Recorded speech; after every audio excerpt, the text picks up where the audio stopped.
L'immersion, ça résout beaucoup de problèmes. On dompte vite la grammaire, on apprend du nouveau vocabulaire tous les jours. La vitesse de progression est incroyable. C'est beaucoup plus stimulant et intéressant que les manuels. Mais avec ça, ça a son lot de difficultés propres. Je vais vous expliquer celles que j'ai eues et comment je les ai surmontées. Bienvenue dans Shinome, le podcast qui parle de l'apprentissage japonais. Suite de l'épisode précédent dans lequel je vous expliquais les difficultés que j'avais rencontrées dans mon apprentissage du japonais, qui concernait plutôt la partie de l'apprentissage classique avant que je shift vers un apprentissage vers immersion. Sauf que quand on commence l'immersion, il y a de nouvelles difficultés qui apparaissent. La première chose que je me suis rendu compte lors de mon apprentissage par immersion, c'était en fait quelque chose que je ne savais pas jusque-là. En fait, ce que je croyais être correct au niveau de la prononciation du japonais ne l'était pas forcément. Voilà, je suis tombé sur Master Japan qui parlait de tout ce qui était pitch accent, etc. et du coup de Dogen. Et je suis allé voir la chaîne de Dogen qui est spécialisée dans la prononciation du japonais. Je me suis inscrit à son Patreon pour débloquer ses cours. Et là, c'était un petit peu une claque pour moi au niveau de la prononciation parce que je me suis rendu compte de beaucoup de choses que je ne savais pas et qui ont en fait beaucoup facilité à partir de là mon écoute du japonais. Notamment, je pense, moi, les phénomènes qui m'ont vraiment débloqué, il y a eu le dévoisement, c'est-à-dire qu'on ne disait pas, par exemple, shita, mais shita, qu'on ne disait pas, par exemple, suki, mais ski, ce genre de choses. Et évidemment, le pitch accent également qui m'a permis d'avoir une vision un petit peu plus juste du japonais. Si la prononciation, ça vous intéresse, je vous laisse dans la description une masterclass gratuite sur la prononciation du japonais qui vous présente tout ce qu'il faut savoir en tant qu'apprenant, on va dire, voilà, débutant ou début d'intermédiaire. C'est toutes les bases qu'il faut savoir. Vous pourrez ensuite explorer par vous-même plus en détail si ça vous intéresse, mais juste, vous allez voir cette masterclass et ça va vraiment faire un bond dans votre prononciation du japonais qui est valable également pour votre écoute. Voilà, à ce niveau-là, moi, je parlais pas encore japonais, mais ça m'a aidé, en fait, beaucoup avec mon écoute, en fait, à mieux entendre le japonais. Donc ça, c'était la première difficulté que je ne connaissais pas. C'était la prononciation du japonais qui n'est pas du tout aussi facile que ce que l'on vous dit au départ dans l'apprentissage du japonais. C'est vrai qu'on a tendance à dire que le japonais c'est très facile, on a tous les sons en français. C'est faux et il y a pas mal de pièges dans lesquels on peut tomber. Ensuite, la deuxième difficulté qu'on peut éprouver lors d'un début d'apprentissage en immersion, c'est l'ambiguïté, apprendre à tolérer l'ambiguïté. Je vous laisse un épisode du podcast où j'en parle plus en détail. Moi, personnellement, ça n'a pas été trop un problème parce que j'ai compris dès le départ que tolérer l'ambiguïté, c'était indispensable pour progresser rapidement et que du coup, j'avais directement mis en place des techniques qui visent justement à contourner un petit peu cette ambiguïté, c'est-à-dire que je m'immergeais déjà avec des médias qui étaient très simples si je ne les connaissais pas, ou alors je m'immergeais avec des médias que j'avais déjà vus en français et du coup j'avais pas cette frustration de ne pas comprendre le japonais. Personnellement, l'ambiguïté, ça n'a jamais été trop une énorme difficulté pour moi parce que j'avais mis les bonnes stratégies en place dès le départ. Si vous avez du mal un petit peu et que le début d'immersion vous pose souci, je vous invite à aller voir l'épisode du podcast Comment commencer l'apprentissage du japonais. Moi, par contre, j'ai eu une autre difficulté à ce niveau-là, ça va être la motivation de faire de l'immersion tous les jours. La motivation, c'est un énorme sujet. C'était d'ailleurs le sujet du tout premier épisode de Shinome. Et en fait, je me suis rendu compte de quelque chose au fur et à mesure des années, c'est que j'ai jamais eu une baisse de motivation dans l'apprentissage du japonais. Mais j'ai eu une baisse de motivation, ou du moins un ennui dans l'immersion. C'est-à-dire que le japonais ne m'a jamais, si vous voulez, rebuté, éloigné, mais il y a des jours où je me disais, j'ai pas envie de regarder des animés. C'est ça, moi, la baisse de motivation que j'ai eue. Il y a plusieurs raisons qui expliquent cela. Moi, j'aime bien voir la motivation comme les 4 saisons. C'est quelque chose qui est assez connu des gens qui se concentrent sur la productivité. C'est que la motivation humaine peut être comparée en 4 saisons. Vous avez le printemps, l'été, l'automne, l'hiver. Le printemps, généralement, c'est quand vous commencez à tout mettre en place, vous commencez une activité nouvelle, tout est beau, il fait bon dehors, les oiseaux chantent, et en fait, vous commencez, si on fait le rapport à l'apprentissage japonais, ça serait vous commencez l'immersion, vous commencez à regarder des animés, vous voyez la progression qui est énorme, vous kiffez, vous progressez, tout est super. Ensuite, vous avez l'été. L'été, c'est là où voilà, il fait super beau. Ce que vous avez commencé à élaborer au printemps, eh bien là, ça y est, c'est en pleine floraison, c'est magnifique, les oiseaux chantent, etc. Il fait chaud, il fait beau, tout se passe très bien. Et puis vous avez l'automne, où là, vous commencez à ressentir une petite lassitude, vous commencez un petit peu à fatiguer. Bon, ok, les animés, c'est marrant, mais quand vous en faites 3-4 heures par jour, ça commence à faire, vous aimeriez bien faire autre chose, etc. Et puis ensuite, il va y avoir l'hiver, où là, carrément, vous allez en avoir marre. Moi, typiquement, dans cette période, c'était une période où je voulais plus regarder des animés et moi, mon vice, entre guillemets, c'était que parfois, j'ai une envie de jouer aux jeux vidéo qui ressort. Alors, je suis pas un grand joueur de jeux vidéo, pas du tout, Mais quand j'étais au lycée et au collège, voilà, je jouais à quelques jeux. Alors, je jouais à très peu de jeux, mais c'était des jeux qui prenaient beaucoup, beaucoup de temps. Pour ceux qui connaissent, voilà, moi j'ai passé des centaines et des centaines d'heures sur certaines séries. Pokémon, Monster Hunter et Minecraft et Skyrim. Du coup, ça fait 4. Voilà, ça c'est 4 séries sur lesquelles j'ai passé des milliers d'heures au total. Et c'est vrai que parfois, quand je suis dans mes phases d'hiver, j'ai des envies qui me reviennent de jouer à ces jeux. Ceux qui connaissent ces jeux, vous connaissez peut-être cette sensation. Moi, en fait, je suis très fan de la sensation de créer un monde qui vous appartient, de prendre du niveau, d'avoir des loots, cumuler du stuff, ce genre de choses. Et notamment quand je regardais des animés, par exemple, typiquement, si je regarde un animé qui se passe dans un donjon ou ce genre de choses, par exemple, ou dans une guilde, tu vois, bien ça va me donner envie de jouer. Un exemple concret que j'ai eu, c'est qu'au moment où je regardais Fairy Tail pour apprendre le japonais, il parlait tout le temps de guilde. Et ça m'a redonné envie de jouer à Monster Hunter. Parce que dans Monster Hunter, tu as une guilde, tu dois devenir un chasseur pour aider la guilde, tu collectes du stuff pour améliorer ton équipement, ce genre de choses. Et ça m'a redonné envie de jouer à Monster Hunter. Sauf que, bon, concrètement, si vous jouez à Monster Hunter, vous n'allez pas apprendre beaucoup de japonais, même si vous y jouez en japonais. Alors, j'y ai pas joué en japonais parce que ça aurait été très galère, même pour faire des recherches de vocabulaire, tout ça. Mais même si vous décidez de jouer aux jeux vidéo en japonais, ce sont le genre de jeux vidéo qui présentent assez peu, finalement, de nouveaux mots. C'est pas des jeux, à la limite, si vous jouez à un JRPG qui est très riche en texte, ça peut être une source d'immersion. Mais si vous jouez à des jeux qui sont assez pauvres finalement en texte, ça sera une assez mauvaise source d'immersion. Et surtout que quand je jouais à ces jeux vidéo, ce n'était pas pour le japonais, c'était vraiment juste parce que j'avais envie de construire un truc. En fait, quand vous avez cette idée dans la tête, enfin je sais pas si c'est ça avec tout le monde, mais moi c'était ça, c'est en fait je regardais l'animé et dès que j'entendais guild, je pensais aux jeux vidéo et je me disais ah ouais j'ai bien envie d'aller collecter du stuff, des trucs comme ça. Et ça, c'était mes périodes d'hiver. C'est des périodes où, généralement, je fais moins de japonais et du coup, je fais un petit peu de jeux vidéo. Donc voilà, moi, c'est ça la difficulté que j'ai eue, c'est que parfois, effectivement, l'immersion, j'en ai marre et je retombe un petit peu dans le jeu vidéo. Alors là, il y a bien sûr ceux qui disent « Oui, bah, c'est pas grave, tu peux jouer aux jeux vidéo, etc. » J'ai envie de dire, ça dépend de vos objectifs. Pour moi, les jeux vidéo, c'était pas du tout dans mes objectifs de vie, tu vois. Je dis pas que c'est quelque chose de mauvais.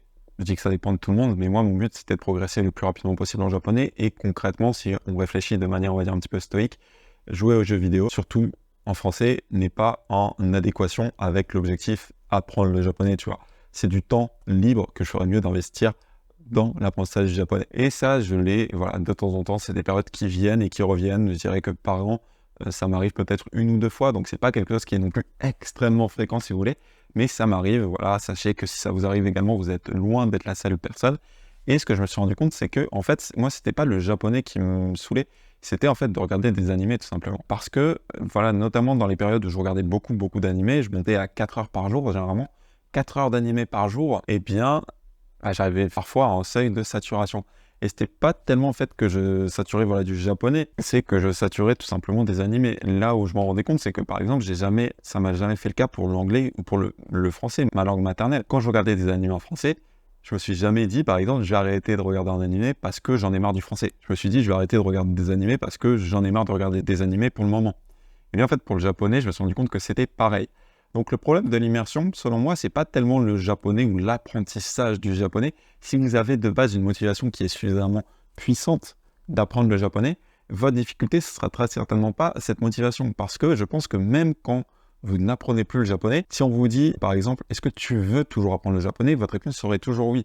Donc votre motivation intrinsèque est toujours là, mais ce qui va en fait un petit peu faire perdre la motivation, ça va être les activités qui sont liées à cet apprentissage du japonais. Ça, le meilleur remède que j'ai trouvé, c'est de 1, ne pas me forcer à regarder des animés que je trouve inintéressants. Parce que ça, je pouvais le faire parfois de me dire, je vais regarder un animé parce que ça va m'aider avec mon japonais. Et ça, finalement, vous avez une dose où vous saturez très vite. Et si un animé ne vous passionne pas, eh bien, vous avez beau le regarder pour apprendre le japonais, au bout d'un moment, ça va vous saouler et vous risquez de rage quit un petit peu le japonais, et non pas juste les animés, de rage quit le japonais. Donc, première règle, moi, que je me suis créée pour contourner ça, c'est de ne pas me forcer à regarder des animés que je n'aime pas. Autre chose très importante, ça va être de choisir des animés qui sont quand même adaptés à votre niveau, parce que il y a quand même un lien entre ce que vous comprenez et comment vous appréciez un animé. Choisissez des animés qui sont adaptés à votre niveau. Et autre chose, moi, qui m'a aidé, c'est de avoir plusieurs sources d'animés, on va dire, différentes. C'est-à-dire que Slice of Life, c'est super pour apprendre le japonais, j'aime bien, mais je peux pas, par exemple, regarder 10 épisodes d'affilée, tu vois. Ça serait franchement la torture. Le Slice of Life, pour moi, c'est quelque chose où c'est cool de regarder un épisode par jour. Donc, par exemple, je sais pas, là, je pense à des animés un petit peu faciles. On prendrait Kaon, on prendrait Takagi-san, Shirokuma Café, ce genre de choses. Si je regardais 10 épisodes de Shirokuma Café par jour, ça serait une torture. Alors que regarder un épisode par jour, ça passait bien, tu vois. Et à côté de ça, j'avais des animés qui étaient un petit peu plus plaisir, alors que je regardais toujours en japonais. Et là, je les regardais plus en free flow. Et c'était des animés, typiquement, ça va être un petit peu plus soit shonen, soit un petit peu plus thriller, des animés un petit peu plus à histoire, où vous avez vraiment envie de connaître la suite et du coup, vous allez tout regarder. Donc là, des exemples, tu vois, je regarde la nouvelle saison là, de Kimetsu no Yaiba. Quand tu le regardes, c'est ficelé de sorte à ce que tu aies envie de regarder l'épisode suivant. Et du coup, tu arrives et tu fais épisode suivant, épisode suivant, et avant que tu t'en rendes compte, tu as regardé déjà 1h30, tu vois, de Kimetsu no Yaiba. Donc toujours avoir des animés un petit peu plus enchaînables comme ceci, avec des animés qui sont peut-être moins enchaînables, mais qui sont plus intéressants au niveau du japonais. Typiquement des slice of life ou de la romance. Et mélanger un petit peu les deux. Ensuite, ne pas hésiter à changer. Par exemple, ne pas regarder que des animés. Moi, quand j'en avais marre des animés, un truc qui a bien marché, c'était de regarder un petit peu des dramas, par exemple. Et j'ai remarqué que quand j'en avais marre des animés, regarder des dramas, parfois ça m'aidait à rester concentré dans le japonais, parce que voilà, changer la source, ça m'aidait. Parfois, il y avait regarder du YouTube, mais du YouTube en japonais, pour en fait briser cet ennui du média, parce que généralement, voilà, en immersion, vous n'allez pas tellement perdre votre motivation au niveau du japonais, très certainement vous allez perdre votre motivation au niveau des médias. Et moi, l'autre chose qui m'a beaucoup aidé à rester motivé, c'est le fait d'avoir une communauté. Parce que si vous pouvez parler par exemple des animés que vous regardez avec quelqu'un ou juste de l'apprentissage du japonais, par exemple, hier j'ai appris ça, avec des gens, généralement l'effet de groupe, ça fait que ça vous aide à vous motiver. Du coup, si vous voulez rejoindre notre Discord Boken, vous avez le lien dans la description. Voilà, avoir une communauté, alors l'idéal en vrai selon moi, c'est d'avoir des amis dans la vraie vie que vous croisez pour en parler, parce que généralement c'est le plus puissant. Mais une solution qui marche très bien, c'est d'avoir voilà, des amis, par exemple sur Internet. Notre communauté Discord par exemple, vous pouvez parler de vos progrès, vous pouvez parler des animés que vous avez vus, des choses que vous avez apprises, des méthodes que vous utilisez actuellement, ce genre de choses, pour voilà, animer un petit peu la flamme et continuer votre apprentissage japonais. Et ça, moi pareil, je m'en suis rendu compte parce que j'ai de la chance d'avoir un pote également, un vrai pote. Alors quand je dis un vrai pote, c'est je veux dire un pote dans la vraie vie qui apprenait le japonais et quand on se voyait, on en parlait. Et c'est vrai que le fait d'en parler, ça stimule et ça motive en fait. Le fait d'en parler, ça motive. Et à l'époque, moi, j'avais pas de communauté. C'est en grande partie pour ça que j'ai créé d'ailleurs Boken, parce que je voulais une communauté qui parlait de ça, qui se motivait, qui partageait les ressources, ce genre de choses. C'est pour ça que je l'ai créé à la base. Et maintenant, voilà, Boken, ça m'aide bien le fait d'avoir Boken, de voir d'autres gens qui apprennent le japonais, qui posent des questions, qui partagent leur retour. Ça me motive, ça anime la flamme et ça motive voilà, à continuer l'immersion tous les jours. L'autre chose, on m'a posé la question du coup, est-ce que tu as déjà fait une pause dans l'apprentissage japonais? Il faut savoir que même quand j'étais dans ma période hiver et que je jouais aux jeux vidéo, je n'ai jamais arrêté totalement le japonais.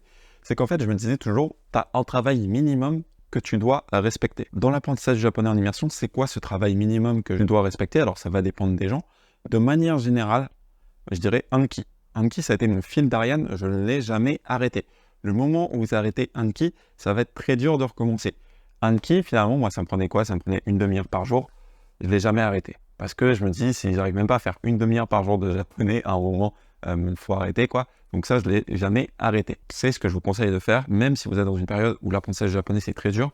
N'arrêtez jamais Anki. Il y a des périodes où ça me saoulait, Anki, très clairement, mais je le faisais. La solution que j'avais trouvée dans les cas où ça me saoulait vraiment, c'était qu'au lieu de tout faire le matin, de faire une session complète le matin, je faisais une petite session le matin, une petite session le midi, une petite session le soir, et je divisais, voilà, au lieu de faire peut-être une demi-heure par jour, je faisais 15 minutes, 10 minutes, 10 minutes, et même si c'était un petit peu désagréable, voilà, le fait de commencer par le faire le matin, de me forcer un petit peu, vous avez quand même un minimum de volonté généralement, et voilà, Anki, c'est vraiment le fil d'Ariane.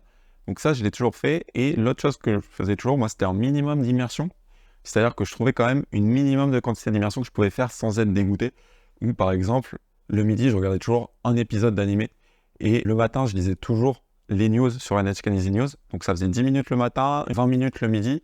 Et généralement, le soir, je me disais au moins un ou deux épisodes. Donc ça me faisait pareil, 20 ou 40 minutes. Donc généralement, j'arrivais quand même à 1 heure et demie d'immersion plus un skill, ce qui me faisait généralement au minimum 2 heures de japonais par jour quand j'étais en période basse.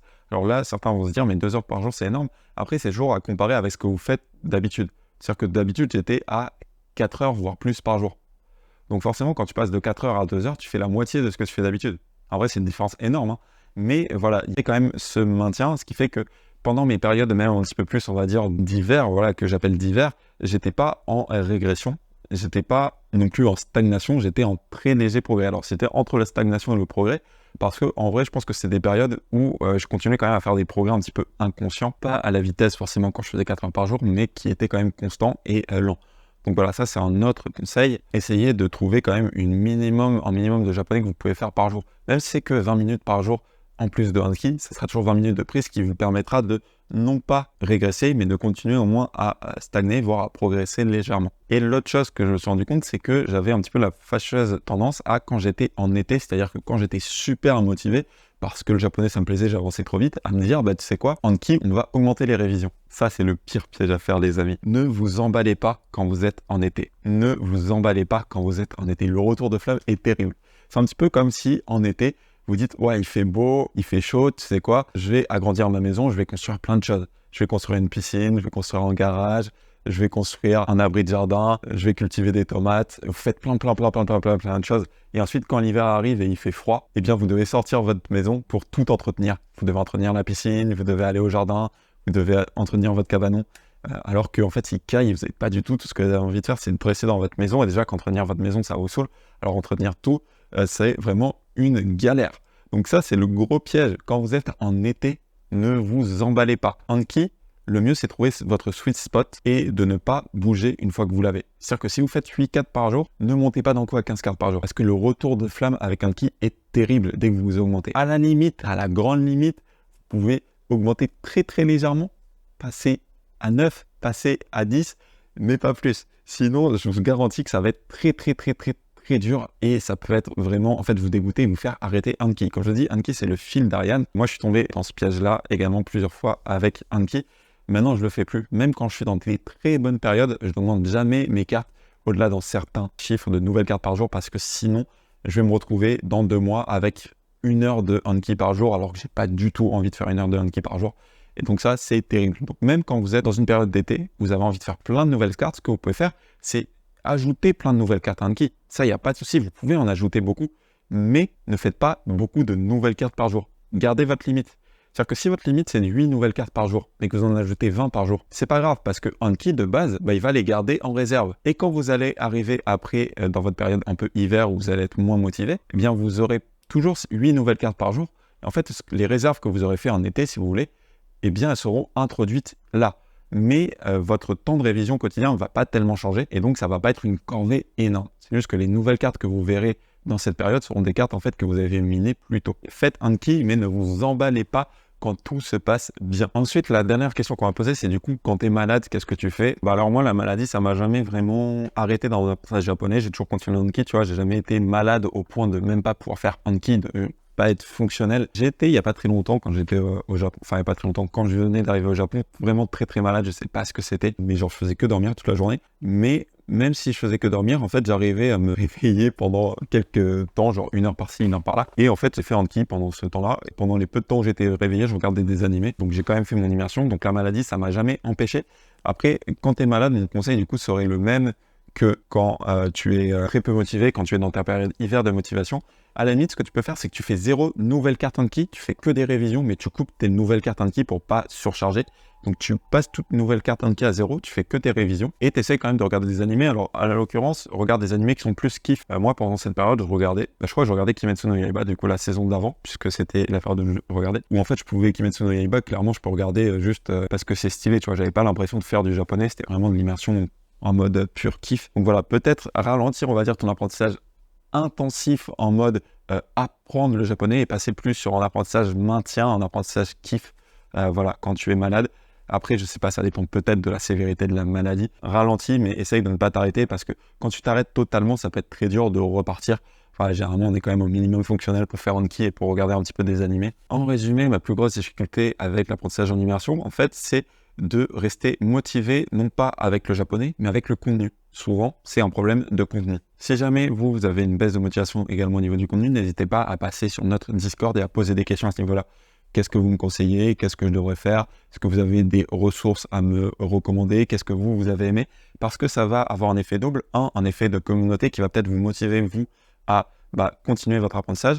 Et le deuxième effet, c'est simplement trouver des médias qui seraient peut-être adaptés à vous pour passer un petit peu cette période d'ennui. Ensuite, sachez que c'est normal d'avoir des baisses de régime. C'est totalement naturel, il ne faut pas vous en vouloir. Baisser de régime pendant une période, passer un petit peu plus en mode maintien pendant une petite période de temps, le temps voilà, de souffler un petit peu, de consolider les connaissances que vous avez vues jusque-là, et ensuite vous pourrez repartir dans une période printemps, été, il n'y a pas de souci. C'est quelque chose qui est totalement naturel du cycle humain. J'espère que l'épisode du jour vous a plu, les amis. Sur ce, je vous dis à la prochaine. Tchuss!